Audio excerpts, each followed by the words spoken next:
Check, check. Microphone check. Alrighty. I'm supposed to be live right now. If anybody is tuning in, let me know if my mic and camera are working. Before people start flowing in, let me just say that I'm about 70 subscribers short of 30,000 subscribers, which is a pretty big milestone. So if you're watching this right now and if you're not subscribed, I would hugely appreciate it if you would smash that subscribe button along with the notification bell, because I just want to get to that 30K number. Hey guys, hi Sven, and hi Constantine M. Thanks for tuning in, guys. Hope you're all doing well.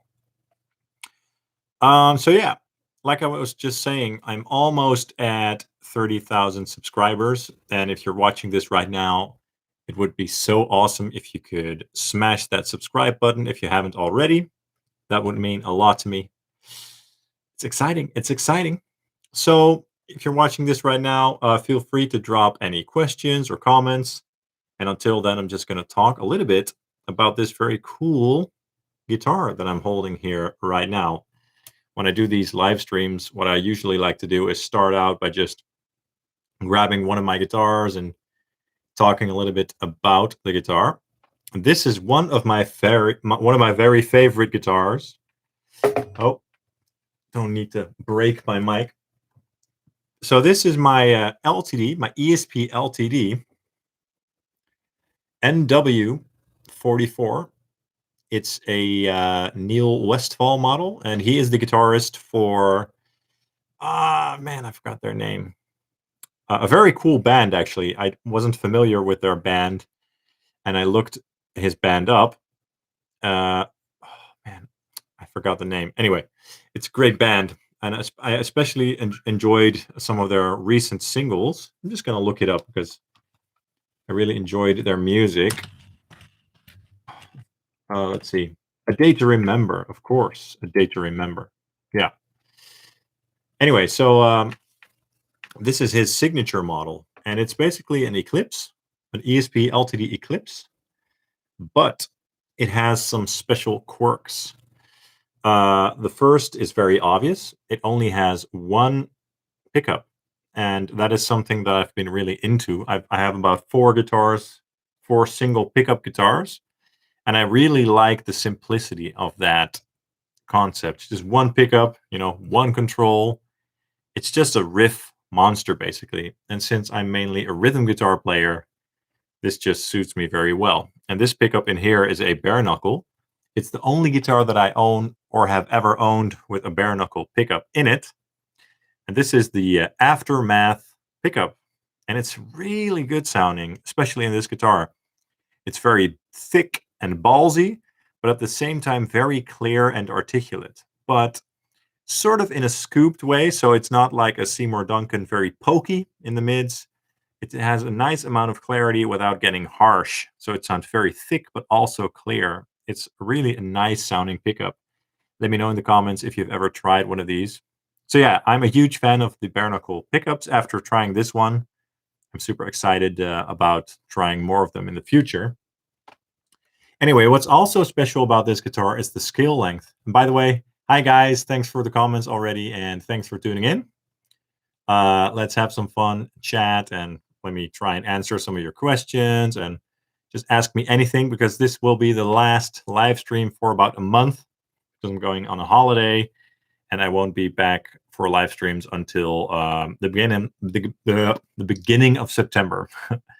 So let's hang out, have some fun, and yeah, let me know if you guys have any questions. I'll get to your first questions in a minute. First, I'm going to carry on babbling about this beautiful guitar. So one of the other cool things about this guitar is the scale length, because normal Eclipse or Les Paul guitars have a scale length of 24.75 inches, I think. And this one has 25.5, I believe. It's the Fender scale length. So I think it's 25 and a half.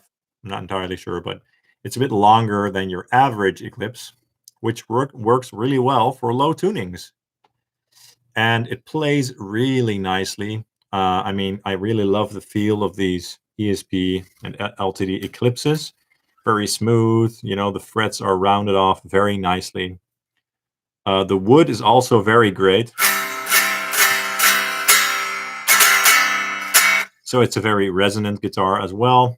And the upper neck access over here is also very nice.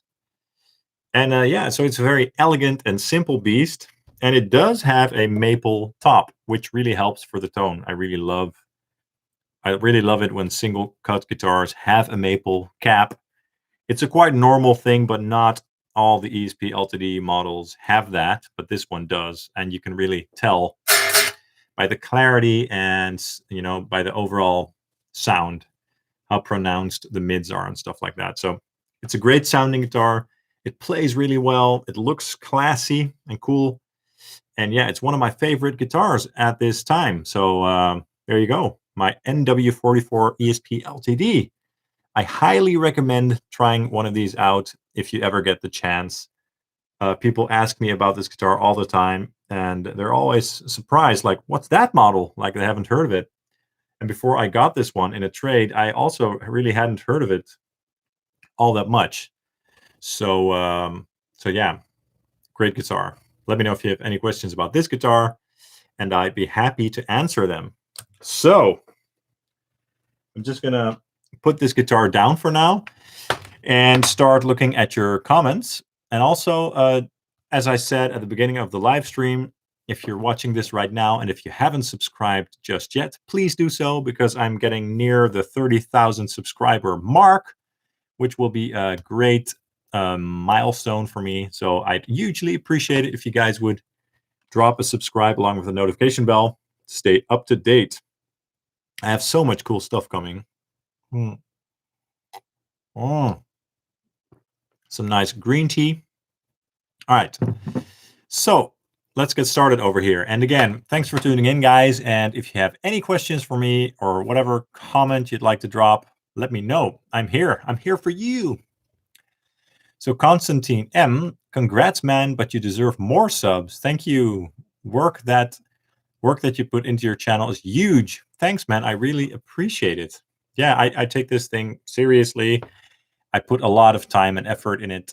And yeah, it's a lot of work, but it's a lot of fun, of course. And yeah, thanks for your comment. I really appreciate it. And thanks for tuning in. Mike Jaws. Hi, John. What do you think of Blaze Bayley? The Blaze Bayley Iron Maiden years. It took me a few years, but I like it now. Yes, a very controversial era for Iron Maiden, of course.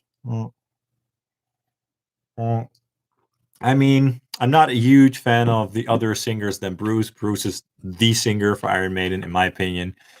But he did some cool songs, you know, like Sign of the Cross and The Klansman, and Future Real is a cool song. And he's not like a bad singer, but compared to Bruce, he was just very mediocre, and he didn't have the same range. So he couldn't even sing the songs like Bruce did. He didn't even attempt it, if you know what I mean, in my opinion.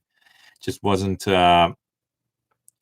quite there. But like you, I can kind of appreciate it more now. I mean, I can listen to those records for what they are. So yeah, it's not bad, but it's nowhere near Bruce's level, in my opinion. Thanks for the question. Constantine M asks, does John Petrucci use a boost in front of an amp? Will you? Mark is tight enough, but with a boost, it's crushing. Good question. I always like to think that he doesn't, and I think that he doesn't, mainly, but I know that he tends to have some boosts in his rigs, because if you watch some of his rig rundowns, you will see some boosts, some like Tube Screamer, Mesa Boogie pedals in his rig, and sometimes he just likes to use them to boost, I think, his solos up a notch or something. But he surely doesn't need it, because those Mark amps, you can really dial them in to sound tight. So those amps don't need a boost at all, especially with the bass control. With those amps, if you dial down the bass control, the amp gets much tighter. So I don't think he needs it at all. So yeah, that's my answer. But he does have boost pedals in his rigs sometimes. You can see that by watching his rig rundown videos. So thanks again for tuning in, guys. Everybody's watching right now. Feel free to drop me some questions. Let's hang out, have some fun, and chat some gear, because this will be the last live stream for about a month. I will be back in September. MJ Lagerwerf, Aeon, goedenavond. Good evening, dude.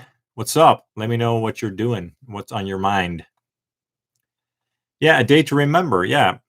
It's a band that I'm not like super familiar with, as I said, but I saw some of their latest singles, which were kind of poppy and very well produced. And I really enjoyed those songs, basically. And then I checked out some of their older songs, which were very heavy at times. And yeah, so I just need to buy a couple of records when I see them in a record store. Okay. John Mumford, good evening or good day wherever you are located. What's a good non-digital amp for both metal and jazz? Woo! A non-digital amp, so a tube amp, I guess. John, let me know if you're asking about a tube amp.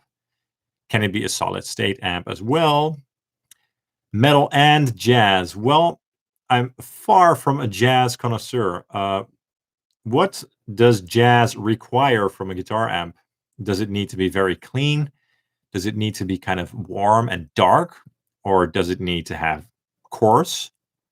What's the sort of clean tone that you would want for jazz? Let me know, and I'll do my best to answer your question. I'll get back to that in a minute. Judo Koala, what's up? Hi, have you tried any of the Eminence IRs? Do you think comparing IRs can be a good way to decide what speakers to get for a new cab? Great question. John Mumford, I'm going to get back to your question in a minute. First, I'm going to answer this question. So, I have tried some Eminence IRs recently by York Audio, and those are IRs from the DV77s, the guy from Slipknot, not Jim Root, but Mick Thompson. He has a couple of signature Eminence speakers, I believe, and York Audio has a custom 2x12 cabinet with those in it, and those sound really good. So I'm quite excited about those, and I will be using them in future videos, so stay tuned for that, because they sound really great.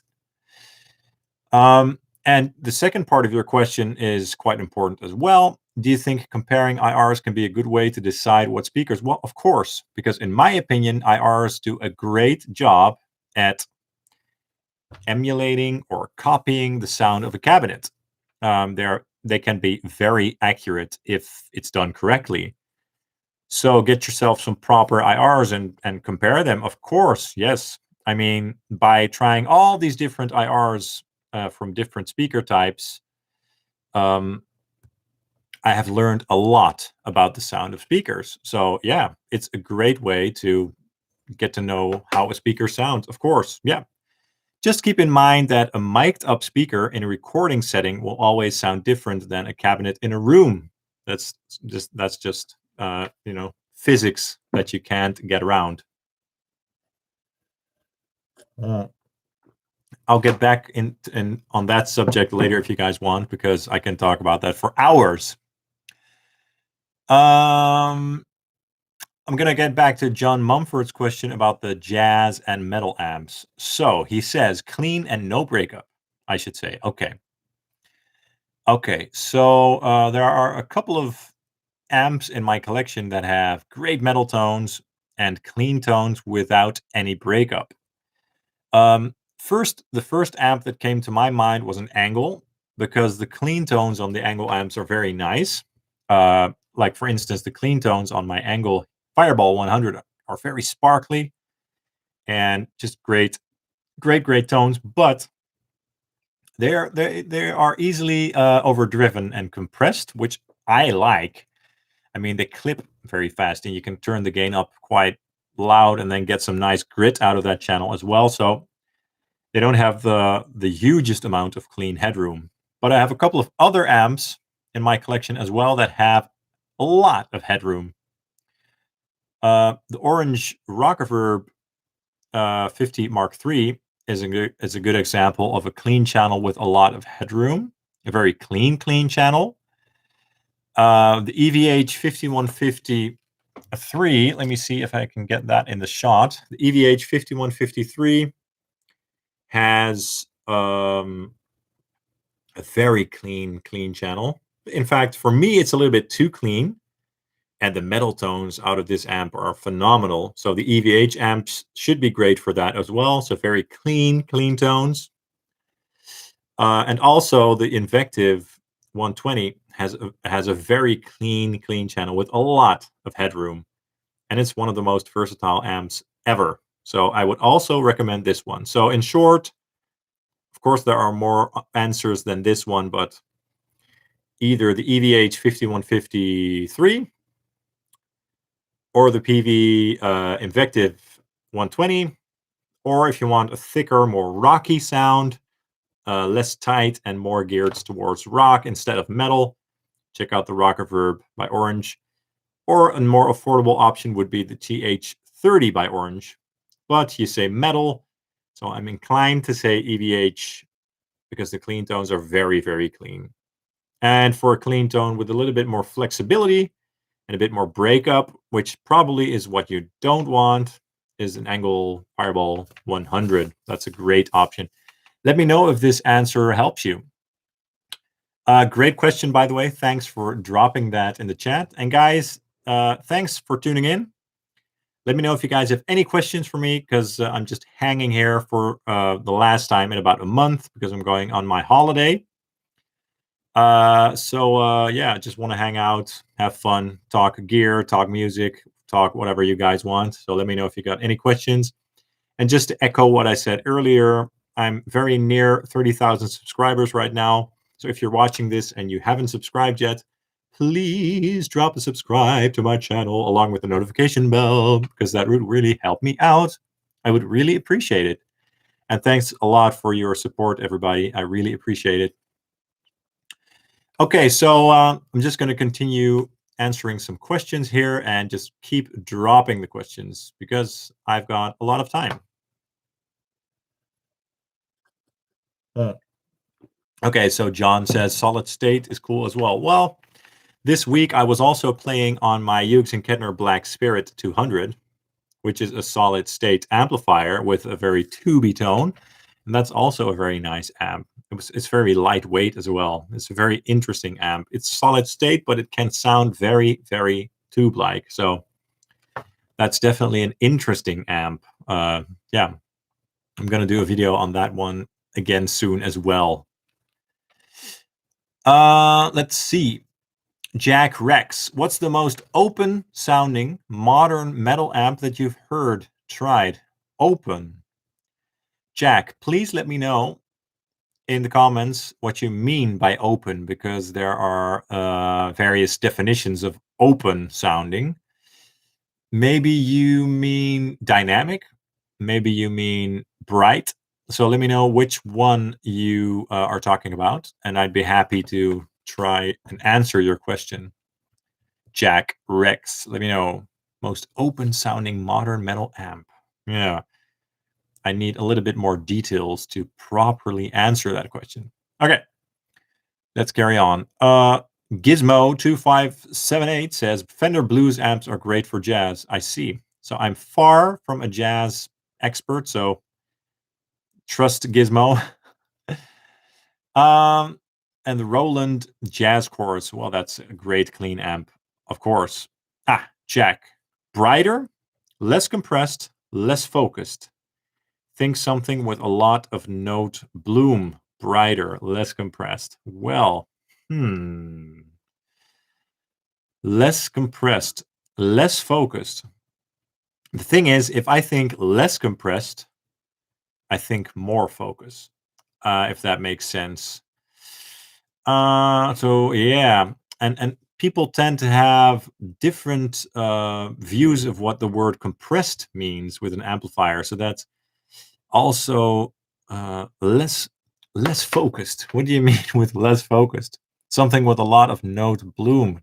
Damn, that's a hard question. Please try to make that question a little bit more detailed, because I'd love to answer that question, because it's a very hard question, but I need a little bit more. Can you give an example of an amplifier that is like that? That would help. That would help. Let me know. I will continue with that question in a minute. Sven Jeska says, are there any amps you were actually disappointed with after you purchased them? That's a great question as well. Yes. Well, at the beginning, when I started purchasing amps and started checking out some tube amps, I got a couple that I sent back. One of them was an Origin, a Marshall Origin 20 or 50. Yeah, 50 probably. And I was really expecting like a plexi sound with some nice grit. I was expecting an amp that would make me sound like Jimmy Page. But the overdrive sounded, I'm sorry, sounded really, lackluster to me, to my ears. It didn't have the bite that I was expecting from it. However, it could have been broken. And back then I had a pretty affordable load box, which was the Jet Attenuator by Jet City, which is supposed to be a pretty nice load box. You know, it's affordable, but it's not at the same level as my Fractal Audio LB2, which is amazing. So yeah, I was really disappointed with that one. And I also, around that same time, bought a DSL 100 HR, I believe, the newest DSL 100, which I still think is a pretty cool amplifier. But the one that I got had some really weird compression going on, like a very saggy compression that sounded quite unnatural. So yeah, there was probably something wrong with it, to be honest. So I sent that one back as well. So those were two examples of amps that I was pretty disappointed with. Another example, I mean, I'm just gonna, it's another Marshall. The DSL 20HR that I have here is amazing, but I had another one a couple years ago that I bought new for a very affordable price that also was really noisy, like kind of was kind of broken. And I returned that one and traded it for my DSL 50, which is down here. So 3 Marshalls that I was pretty disappointed with. I probably got some duds, or amps with broken tubes or something. But other than that, I've had some great experiences with these amplifiers here. Sometimes stuff happens, for example, when I bought the OR15, the first one that I got didn't turn on at all because probably the fuse was broken or something. And the first MT15 that I got, which is back here, my PRS MT15, that was also kind of broken. It had a really weird oscillating noise going on that got louder and louder, probably also like a broken tube or something. So I returned that and traded it in for one that did work. So sometimes these things happen, but in general, I've had great experiences with tube amplifiers. Great question. Thanks for the question. And thanks for tuning in, everybody. Let me know if you got anything on your mind that you'd like to talk about, because I'm here to answer your questions. And to drink some green tea as well. Fate Legion says, I work next to Eminence speaker. Such a small world. Such a small world, definitely. Xander, I struggle with EQ settings. Should I have EQ on every bus and master? I don't think so, because you only have to place EQ on the audio when your ears tell you that you need to EQ something. So I think maybe, this is just a guess, but maybe you should try focusing on training your ears a little bit, because EQing doesn't have to be very hard, but it's very important that the source audio, so the tracks that you begin with, so the drum samples or the real drums or the I tracks or the way you mic your guitar or whatever, that the source is as good as possible, so that you then don't have to use any EQ at all, or just little bits. The longer I've been mixing, the less EQ I use, basically, because I just make sure that the source is always as good as possible, if that's in my hands at all. And if I have to use EQ, I try to be very careful and use as few EQ as possible, because EQ really makes everything sound more unnatural the more you use it. So I tend to use broad strokes as much as I can. You almost never see me use an EQ with a lot of dips to try and get the the resonant peaks out, because that will make everything a mess. So try to really minimize that and get the source right. That's my answer. I hope it helps. But that's a good question. Definitely a good question, but hard to answer because I can't hear your audio track. So I can't comment directly on what's going on with your sessions. But let me know if you got any more questions, okay? And again, thanks for tuning in, guys. Almost at 30,000 subscribers. So if you're watching this right now, and if you haven't subscribed yet, please do so now, because I'd really appreciate it. Okay. Gizmo 2578. Have you tried the Mesa Badlander yet? I might have missed your demo if you did one. I'm on the fence about one, and your demo would make my decision as always, lol. Let me know what other decision I've helped you make. I would really love to know. I haven't tried the Badlander yet. I would love to. I mean, I'd love to try anything by Mesa Boogie. The demos haven't really convinced me. I mean, the demos that I heard of the Badlander, yeah. The thing is, I like rectos without a boost. So I like how a rectifier sounds. I mean, this rectifier here, that's just the sound that I love. It's soggy, it's fat, it's saggy, it's a bit fizzy, I love that. And when you put a boost in front, you kind of take away that character. And the Badlander is basically a boosted rectifier. So it's not really a rectifier anymore. Having said that, I'd love to try one. Of course, I'd love to try one. However, it's not really an amplifier that I'm looking to purchase right now. I don't see myself buying one, to be honest. And I imagine that it would be very expensive for Mesa Boogie to send me one. So I don't see that happening very soon, to be honest. But never say never. And I love Mesa Boogie. I'd love to do a video, but I mean, I'm not at 30,000 subscribers yet, guys. Come on. Constantine M asks, why don't you put on high cut on your guitar sound in your videos mixes? Well, I almost never do that. That's correct. Because, like I said a couple minutes ago, I just like to get everything right at the source.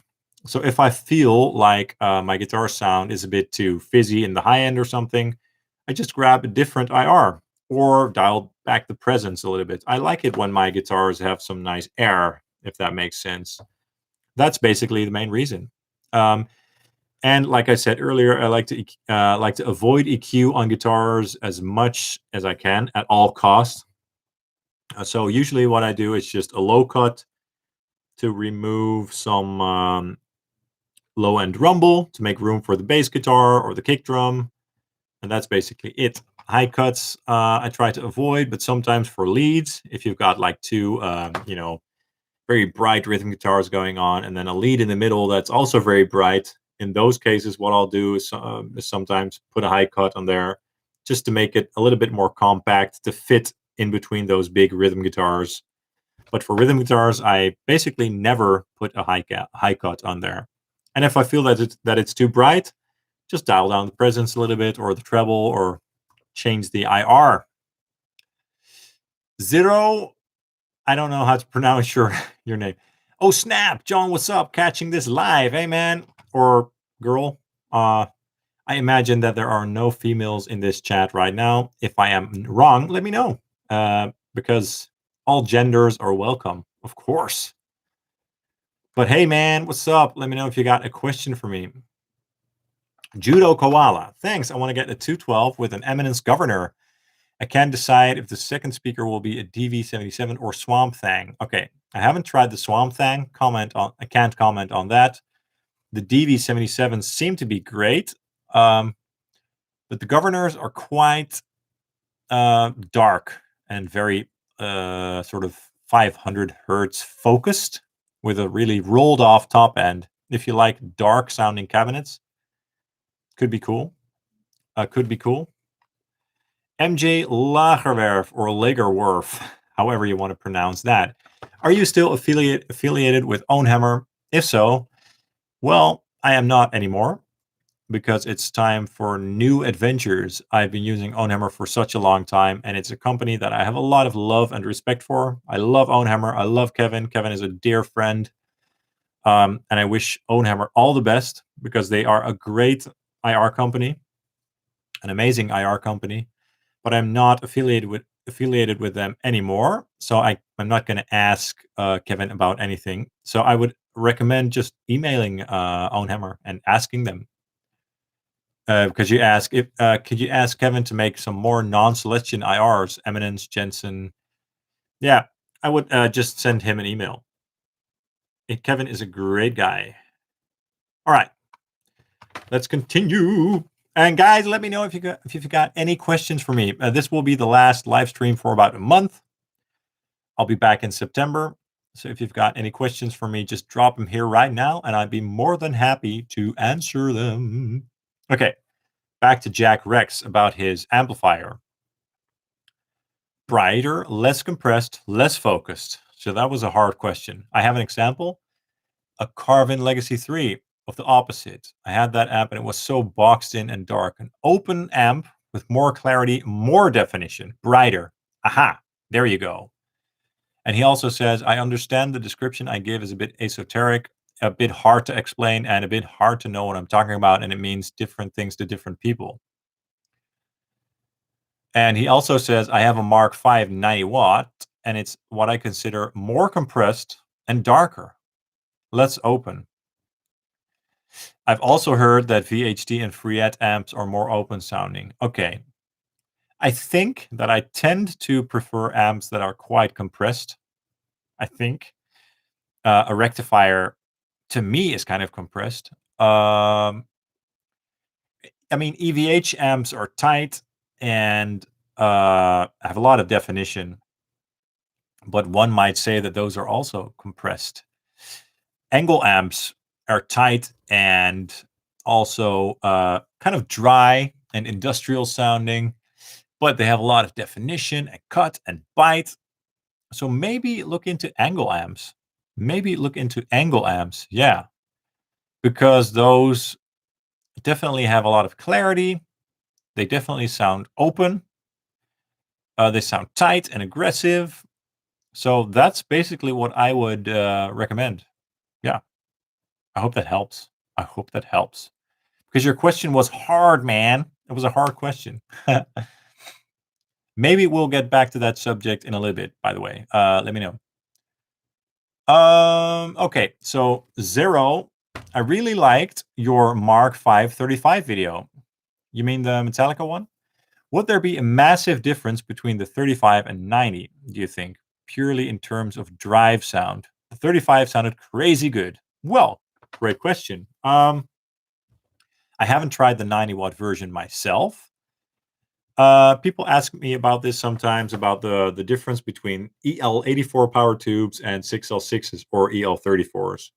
And the main thing has to do with headroom. If the preamps are voiced the same, like for instance, my Ironheart, my Laney IRT Studio, and my IRT 60H, the preamp is exactly the same, I think. I mean, it sounds very, very similar. But this one has 6L6s. This one has two EL84s, so the headroom is very different. Obviously, this one is 60 watts, and this one is 15 watts, I think. If you don't have your master up very loud, the difference will be quite small. But once you start cranking the EL84s, you'll get more power amp distortion and compression, and you will start to notice that the high end and low end will be compressed more, and that it will sound a little bit more compact and sort of boxy in a way, and kind of, squishy and compressed. However, The Mark V 35 is a 35 watt amplifier with 4 EL84s, so it has a lot of headroom. If you're just playing at home, and if the level that you play at does not matter, like in my case, because I like to use my load boxes and stuff, in that case, do not worry about it. I mean, EL84 amps sound fine, and the Mark V 35 can sound absolutely huge, as well as the 25. But of course, that one has less headroom because it has 2 EL84s instead of 4. The 90 watt version of the Mark V has more options, a couple more voicing options and stuff like that. But I've heard people say, I've heard a bunch of people say that they prefer the sound of the 35 and the 25 to the 90 for some reason. However, I haven't tried the 90 watt version, so I can't comment on that amplifier directly. But I would not be worried about the 90 sounding much, much bigger, unless you want to drive it super hard and play it super loud. In that case, go for the 90 watt amp, because in that case, the 606 tubes will make a difference. But if you're planning on playing rehearsals or recording or playing at home and stuff like that, definitely go for the 25 or the 35. Let me know if I answered your question to your satisfaction. And guys, thanks for tuning in, everybody. I'm echoing myself a couple times, but I'm almost to 30,000 subscribers on the channel. I'm almost there. Please help me out and drop a subscribe if you haven't already, along with the notification bell, because that would really be great. And also, this is the final live stream in about a month or so. I'll be back in September for the weekly live stream, maybe on Wednesdays or still on Fridays. I'm not sure yet what would be better. Let me know what you guys think. Fridays or Wednesdays, what would be better? Okay. I'm just going to continue with some questions here. K. Holtz, did you ever try an Amp 1 Iridium from Thomas Blue Guitar? And if, what's your experience? I haven't yet, but I've heard great things, especially about the metal version, which was the Iridium, right? I'm not sure, but yeah, I've heard great things. And I know one of the guys who works there. So I'm hoping to get one on the channel sometime. That would be great. In that case, I would be able to give you a great example, a great opinion, I mean. So thanks for the question, and I guess stay tuned for hopefully a proper answer to your question sometime soon. As always, feel free to, I say this sometimes, and sometimes this does actually help. Feel free to send an email or a Facebook message to that company, the company that you'd like me to do a demo for a product, and just say, hey, I want you to do send John from Sonograph Studios a product to make a demo for, and sometimes that actually helps. So feel free to send those guys a little message that you want me to demo one of their products, and it might motivate them to send me something. It might help. So thanks for the question, and yeah. Okay. Johan Larsson, when you use an IR in Helix Native, do you always use Nadir or do you load them in Helix? Well, it depends. Uh, one of the main reasons why I use an external IR loader is just the fact that you can browse through thousands of IRs within a second, and the Helix itself can only load 128 IRs or so, which isn't a lot. And let's face it, I'm used to my XFX, which can load more than 2,000 user IRs. And even in the XFX, I sometimes get the idea that I need more space.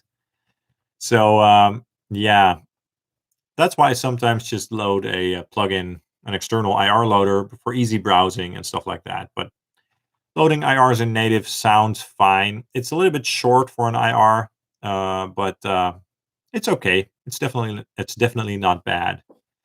But if you're doing recording and you want the most pristine and most realistic IR sound, maybe try a plugin with a long IR length. All right, man. I hope that helps. Let's continue.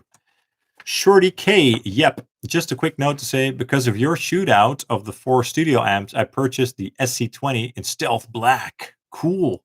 Great production value. Thanks. Hey, man, that's awesome. Yeah, the Marshall SC20H is somewhere. Let me see. Where is it? Oh, it's back. It's up here. Yeah, it's a very cool amplifier. The Stealth Black one looks very cool. It looks very metal. So yeah, I hope you're enjoying your amp, and thanks for the comment. Awesome. Brian Jones, hey, what gear do you feel changes the sound the most? Pickups, amps, cabs, etc. What changes it the least? Wow, that's a controversial question. It's a great question, but it's a controversial one. I don't know if I can give you an absolute answer, but let's try. And I'm just going to follow your list. Pickups are important, very important, because the source where the sound originates or where the sound comes from is very important. And the pickups sort of, along with the guitar itself and the wood and stuff, they determine the EQ curve that the sound starts with. And if you start with a very bad EQ sound or curve, it's very hard to get that to a great level because the source needs to be very good. So pickups are very important, very important. But the wood, of course, as well for the sustain and the overall tone. The amplifier is also very important, especially when you're playing distorted, because it also really has a huge impact on the EQ curve and the overall sound. I mean, you can make your guitar sound very bright or very chunky or very dark or very MIDI. You can do a lot to a guitar tone with an amplifier because it really amplifies your sound. It can make it so much larger than life. So that's also a very important aspect. Cabs are also very important because they create the final EQ curve of the entire sound. You know, they have a huge impact on the entire sound because they finalize the sound along with the microphones and the preamps and stuff. But of course, if you take that into consideration, the speaker itself determines the sound, and the mic just attempts to pick that sound up. But the speaker and the cab is hugely important for an electric guitar. So, man, it's really hard for me to say what's the most important and what's the least important, because I think that they're all very important in their own ways, to be honest. I hope that sort of helps to answer your question. Let me know if I need to elaborate more on that. Thanks for tuning in, guys, by the way. I hope you're all doing well. Drop me any questions if you guys have anything that you want to ask me. Constantine M. Oh, I know what to suggest. Jim Root from Slipknot uses orange rock reverb. Can you make another sound like Slipknot with Helix native Mandarin rocker amp model? I miss those feeds. That's a cool suggestion. Sure. The thing is, I'm not a Slipknot connoisseur. I have their albums and I listen to them sometimes, but I'm not really like a Jim Root fan. I have a lot of Jim Root gear. I have the Jim Root Terror over here. I have the Rockerverb. I have the Jim Root Telecaster as well. I like his gear a lot.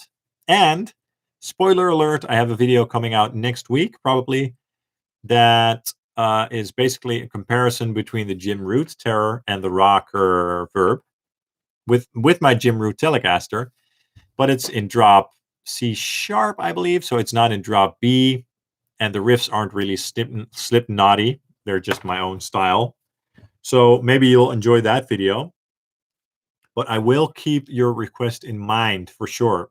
Yeah, it would be fun to do a Helix tone video for Slipknot. Ooh. Sorry about my yawns, guys. I'm not really tired, but when you've got kids, it can be hard to stay awake. Xander says, thanks. Yeah, man, no problem. No audio, Michelle Meyer. Well, I think my audio works. Damn it. Okay. Dan 41287. Your name is like an Ibanez product number.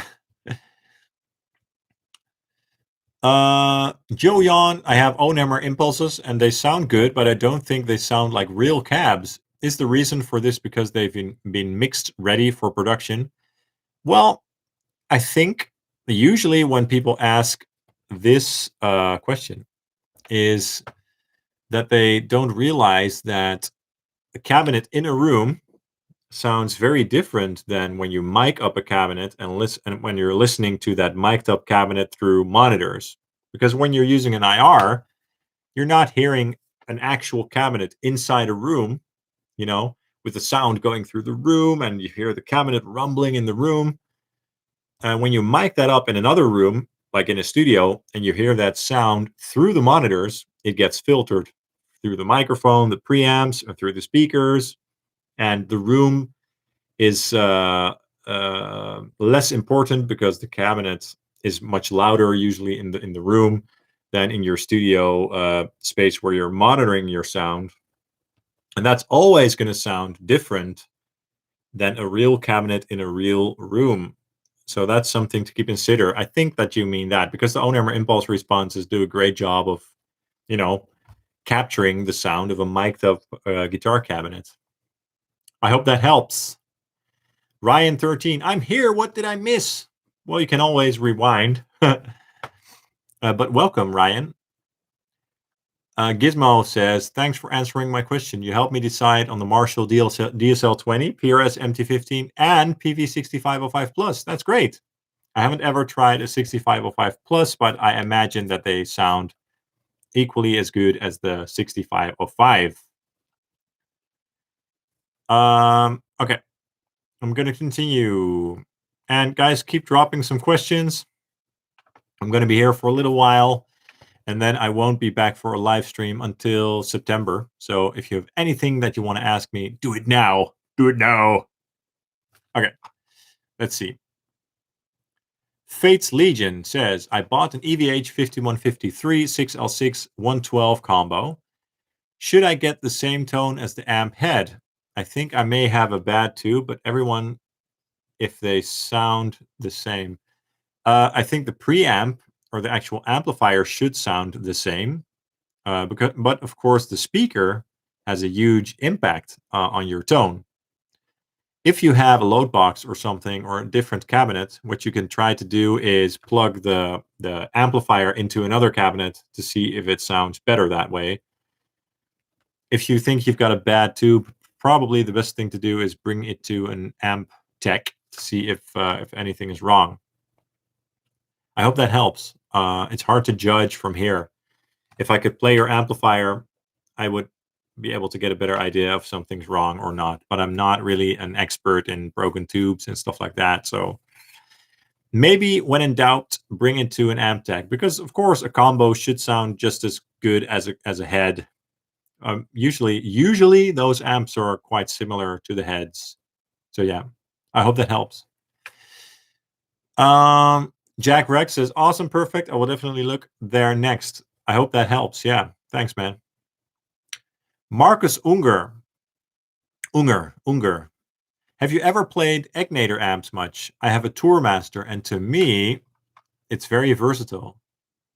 But I noticed not many people use them. I'd love to try an Egnator amp. I sometimes I have been looking at the Tweaker, because those seem very versatile because they have a lot of switches, and I kind of like that. I like it when amps have a lot of options. I'd love to try one, but I haven't tried one ever myself. Yeah. So who knows? Maybe I should send Mr. Egnator a message sometime. I'd love to try one on the channel. Thanks for the question, though. Thanks for tuning in. Fuel for Fire 78 says, what is your opinion on the new Mesa Badlander? I just answered this question. I have the 50-watt head, and I think it sounds killer, way better than the single rectifier and dual rectifier multi-watt I used to own. Yeah. Well, I just basically answered that question a couple minutes ago. Yeah, I don't know. I haven't tried one. The demos aren't super convincing for me because I like that fat and thick sound that a rectifier has to offer. Like, this is my favorite rectifier sound right here, usually. And it's not a sound that everybody likes. because people tend to like boosted amps with a lot of tightness and clarity. If you like a lot of tightness and clarity, I imagine that the Badlander is great for you. But for me, I don't know. I haven't tried one. I'd love to try one, but I'm not really. Yeah. Oh, Hyperbole Kid says he already answered that. Blah blah blah. Yeah, yeah, it's okay. But I hope that helps to answer that question. Zero. Thanks for the question about the Mark V. Really helped me to understand. Thanks. Great. I hope that helps. But you said that it helped, so great. Luis Matos. Hey man, hey Louis, what's up? Louis or Luis? I'm not sure. What is your favorite Mesa cab IR for Ownhammer?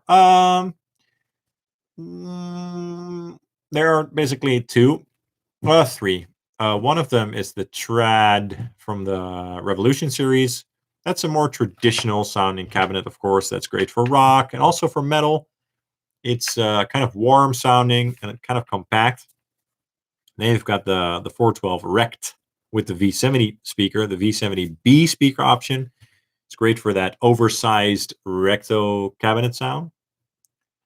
And then the Trad from the Cali Dio with the M25, the greenback speaker option, is also great.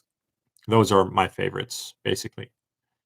But for that typical Mesa sound, either the Trad V30 from the Revolution series or the Rect 412 V70B. Thanks for the question. K Holtz, the Iridium is the metal one for the blue guitar thing. Yeah. Okay, cool. Yeah, I'd love to try that one. Seems killer. Is the power amp a tube power amp, though? Or is it a solid state power amp? I'd love to know the answer to that question. Okay, let's see. Sven, Jessica, if you could design your own signature amp, what features, specs, and voicings would you choose? Woo! Great question. Woo. Okay. Okay, let's have some fun. Well, one of my all-time favorite amps is, of course, the rectifier, the Mesa Boogie rectifier.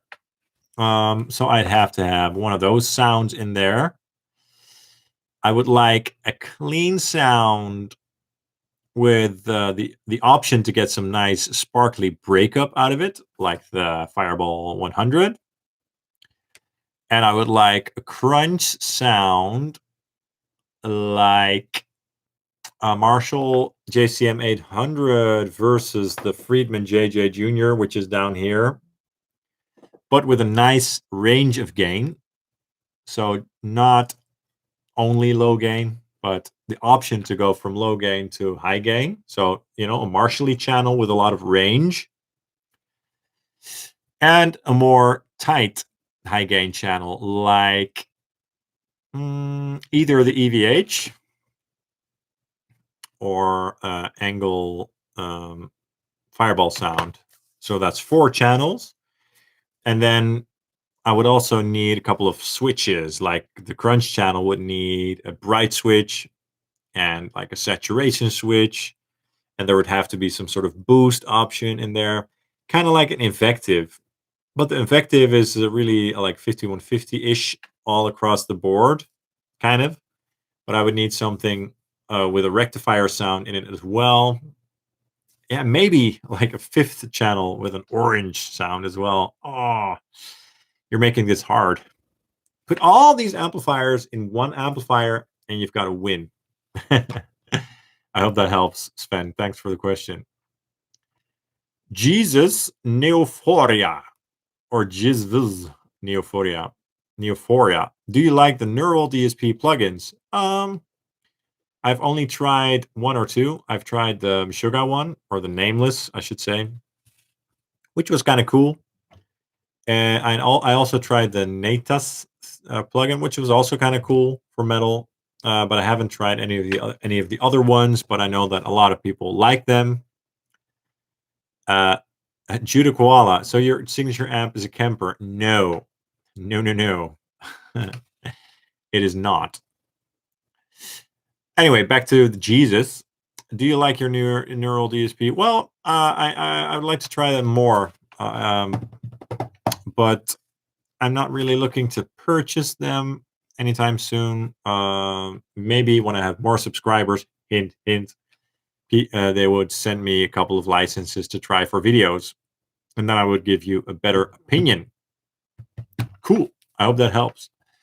Hyperbole Kid, have you ever added up the value worth of all your apps combined for insurance purposes especially? No, I don't like to think about what my gear is worth and stuff like that. To be honest, I also don't have like the most expensive guitars because I just tend to I work so much with my gear and I focus a lot on sound and stuff like that, which probably isn't wise. Maybe I should, you know, see how much everything is worth, but I don't like to focus on what gear is worth. I prefer to focus on what it sounds like, which probably isn't super wise, but yeah, that's my answer. Judo Koala, should everyone own an 8-string? Yeah, yeah, because it's a lot of fun. I even own a 9-string, so who are you asking? Who are you asking? Of course, 8-strings are so much fun. If you want an instrument that will blow your mind and that will um, make you inspired and to do some new things, try out an 8-string or a 9-string. It will blow your mind. Just keep an open mind and don't think, oh, I might as well play a bass guitar, blah blah blah. Music doesn't work like that. Music is free. Do whatever you want. Do whatever inspires you. All right. Bor, hey man, sup? Hey mate, you okay? I'm good. What bass amp plugin would you recommend apart from Helix and Fractal platforms? Well, I use Helix for my bass tones, and I love it. But you're asking me about something else than Helix. Back in the day, I used to use the Amplitube Ampeg suite for a while, and that was kind of cool. Maybe that one, because it has some pedals in there as well, like a compressor and a drive pedal and stuff like that. Maybe. I hope that helps. I just use Helix because I just really like how it sounds and how flexible it is and stuff like that. So yeah, for me, that would just works. Marcus Unger, where do you think the IR tech is heading? I imagine, like most, technically it gets better and better. Have you heard of any kind of new IR tech? Well, sometimes there are companies out there that claim that they have a new kind of IR, blah, blah, blah. But for me, IRs are good as they are. I mean, they work, they sound good. If you put a great amplifier with a great load box in an IR, it just sounds great. There's nothing that I would change about it, to be honest. If you're using a great modeler like the XFX or something, or the Helix, you put a good IR after it, that's a great tone. What would you want more? So I don't know. I'm not really into that, but I'm open to hearing about and trying new things, but I'm not yet convinced by any of the new technologies. IRs are fine. I like how IRs work. I like how they sound. I have no complaints whatsoever as long as the IRs sound good and as long as they are shot well. Hope that helps. Thanks for the question. Brian Jones, got a humbucker pickup suggestion for the bridge of a made in Mexico Strat for grungy tones? I already have a guitar with the Seymour Duncan JB, so something that sounds fairly different from that would be great. Aha. Is it a single coil? In that case, maybe try the Little 59, I think, by Seymour Duncan. If it's a humbucker and you already have a JB, bare knuckle, yeah, man. Bare knuckle aftermath. This thing sounds amazing. Seriously. I love this pickup. Hope that helps. And Brian Jones says, thanks for the info. Thanks for tuning in. And thanks for the question. Alvaro Flores Desertos. Did you try any Synergy modules? I haven't tried the Synergy stuff at all, but I have heard great things, and I expect them to be awesome. So never say never. I'd love to try that stuff. I've heard great things. Yeah, but I have no opinion yet. But I'd love to have an opinion on that sometime. So who knows? Stay tuned. Bor. From all that amazing collection of 6-string LTD guitars, what's your favorite and most versatile? Aha. Well, one of my favorites is this one, like I talked about earlier, the NW-44. It's such a beast. But the most versatile is probably this one right here. This is probably the most versatile ESP LTD. Because it's a 2 humbucker guitar with a coil split option for the bridge pickup, which sounds really convincing. And this is a P90 in the neck, so it's a kind of single coily / humbuckery tone. Great neck pickup. It's a Fat Cat by Seymour Duncan. And this is probably my most versatile one. I wouldn't choose a guitar with active pickups because those aren't really super versatile. I mean, I love active pickups, but mainly for metal and heavy rock. And passive pickups can be used for classic stuff as well as heavy rock. So that's why I would choose this one. So this is also a favorite, but this one over here also definitely is one of my favorites. What a beast. The Phoenix Black Metal. It's definitely far from the most versatile. Only one pickup, Fishman Modern. But I love this guitar as well. Yeah, man. Thanks for the question. Dan says, thanks, John. That helped me so much. The last time I was on your live stream, you said my username reminded me of something of Star Trek. Stardate, Dan41287. Yeah. I remember. Funny. Thanks for the comment. Ryan13, my local Sam Ash has a used Celestion Vintage 30 and a used greenback like new. How do you think they'd sound paired in a 2x12? I play metal. I use a Marshall DSL 20. Could probably sound good, but it really depends on your cabinet because the cabinet itself has a huge impact on your tone. And also I was talking about this with someone recently, but speaker models themselves have a lot of variations in between them as well. So it's a matter of trying and trying. Greenbacks and vintage 30s are great. It will sound quite classic, I think. So yeah, it might sound amazing, but it kind of depends on your 2x12 as well. All right. Marcus Unger, the Amp 1 uses the nanotube for the power section. Ah, I see. Analog circuit for the preamp. Okay, I see. I wonder if you could put those into a load box. I wonder if that would work. That's something I would need to find out because I love putting things through my load box. And I also have the Capture X, which is cool. And this load box does accept solid state amplifiers, which the Fractal does not, I believe. They haven't given me a very solid answer on that, to be honest. But this one sounds a little bit less spicy by default. So anytime I plug a solid state amplifier into here, it sounds a little bit flat.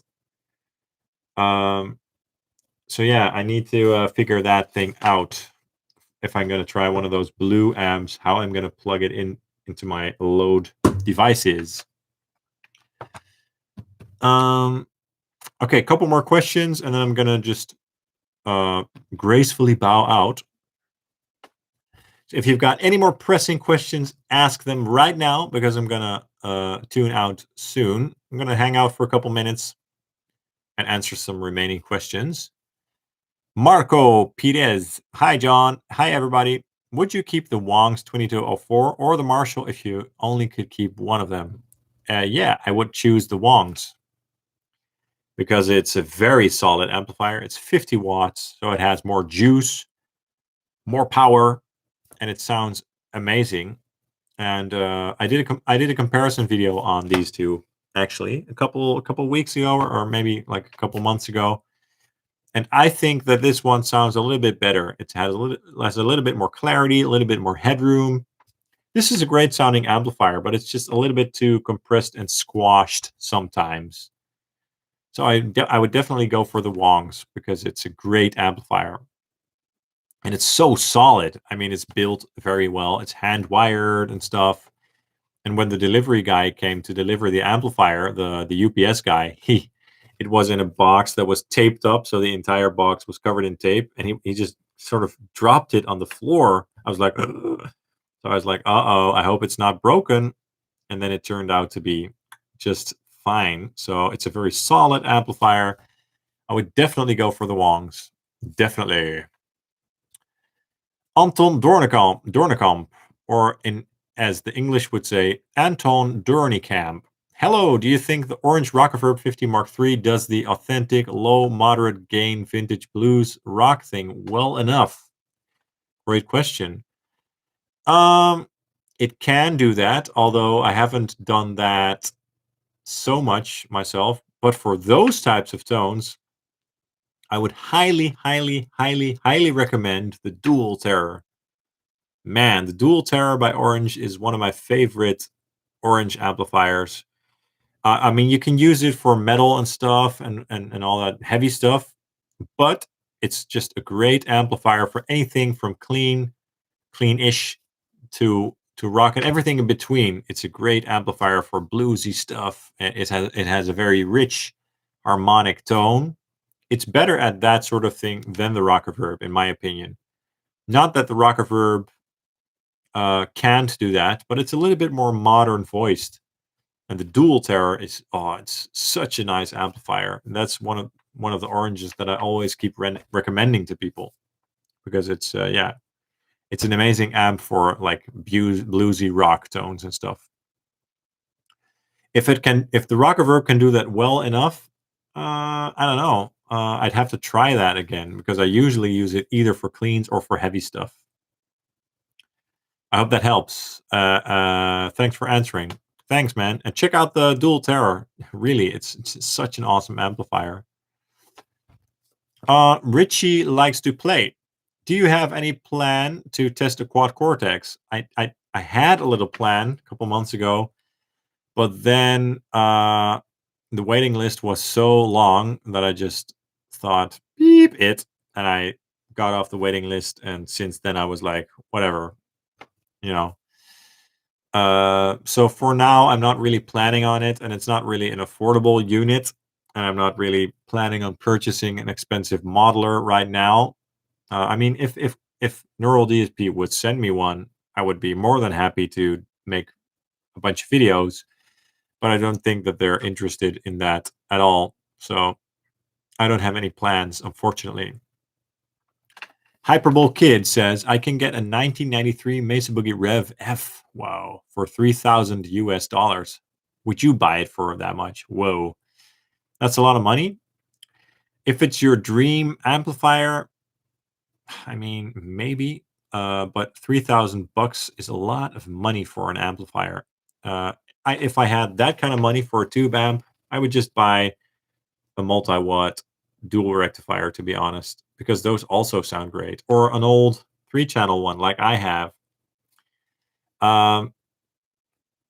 As I said earlier in this live stream, I'm a fan of the modern rectifier sound, so the thick rectifier sound.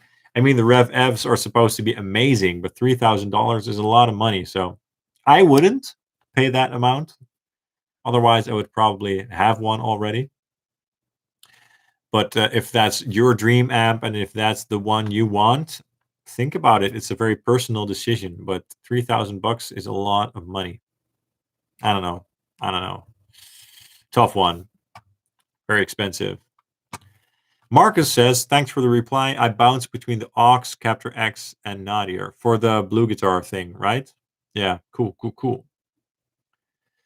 Michael von Gelder, I hope you have a great time off. Thank you. I'm really looking forward to our holiday.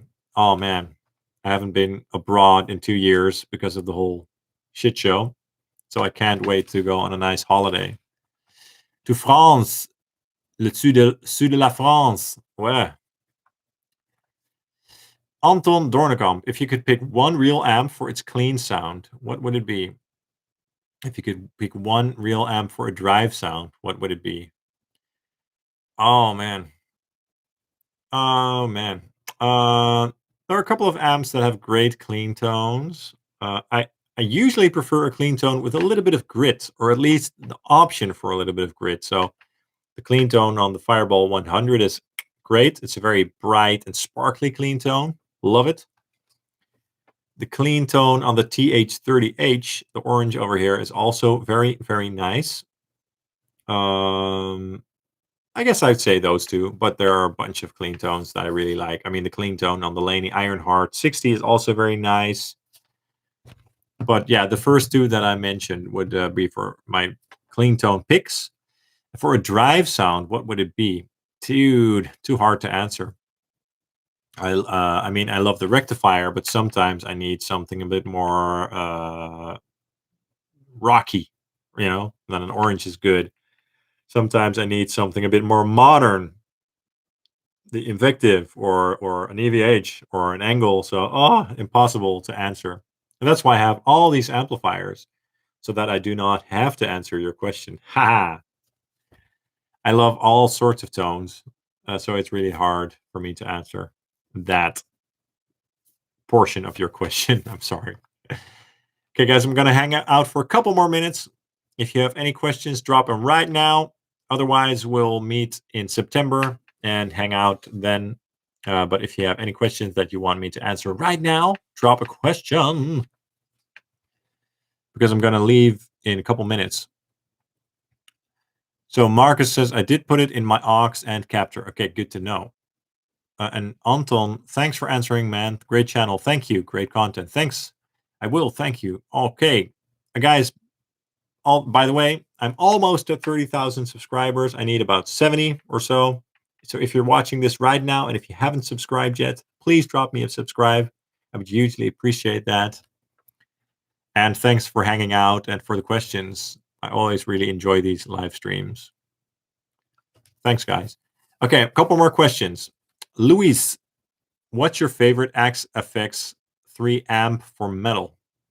Well, either the Recto 1 Modern or the DOS Metal. For a more tight sound, the DOS Metal is fucking awesome. Pardon my French. I hope that helps. Constantine M. Quad Cortex doesn't sound as good as the neural plugins for some reason. Yeah, I heard that too. Yeah, so that the thing that makes me the most excited about a Quad Cortex is the capture thing, because that's supposed to be quite good. Thanks for the help. Thanks, guys. I will annoy you with one more question. How to stop that tone chasing thing? I can't stop. You can't stop it. Just keep chasing the tone. Keep chasing the tone. It's fun. I like it. I don't mind it. If it frustrates you, in that case, do something about it and just settle on your tone. Find a good tone that makes you happy and just go for that. But I really enjoy tone chasing, but I don't see it as chasing. I just see it as multiple paths that I'm walking. For instance, let's say you like walking in the woods, in the forest. You don't want to walk the exact same path every time. You want to try new paths from time to time just to keep it interesting. So that's how I look at it. It's not really a tone chasing thing. It's just to keep it interesting. I just like to try all these different amps for different tones and different genres and different riffs, and like colors, like if you're a kind of painter and you have all sorts of colors and types of paint to use. So it's not really a chase. It's more like a really open world of tones and colors that you can create your music with. So, and I will always keep doing that, trying new things and combining different guitars with different types of amplifiers or modelers or whatever. That's how I look at it. So I hope you can find some peace. Enjoy your holiday. Enjoy your vacation. Thanks, guys. I really appreciate it. Dave Hill, you have a great wall of amps, but if you went to play live, what would your sound be? That would depend on what type of band I would play live with. But the Peavey Invective is a very solid amplifier that does a lot. If it would be a rock band with some simple clean and high gain tones for rock reverb maybe. For more modern rock, a rectifier maybe. So for metal, an engl maybe. So it's a hard question to answer. And thanks for your comments, guys. Yeah, I'm just gonna bow out gracefully now. Thank you so much for hanging out. Thanks for all the likes and comments. I really appreciate it. Please drop me a comment and a like in the comments down below, and a like, because that really helps out the channel. And of course, a subscribe, because I'd love to reach 30,000 subscribers soon. That would be great. And yeah, thanks so much for all the support, guys. And I'll be back in September for more live streams, and I will be posting videos when I'm away the coming weeks. So I hope you guys watch them and enjoy them. And for these live streams, I will see you guys in September, and I hope you guys will have a nice summer as well. I hope that you guys have some great times and make some great music and have fun and spend time with your loved ones. So thanks again, guys, and I hope to see you soon. And take care and keep on shredding. See you guys soon. Bye-bye.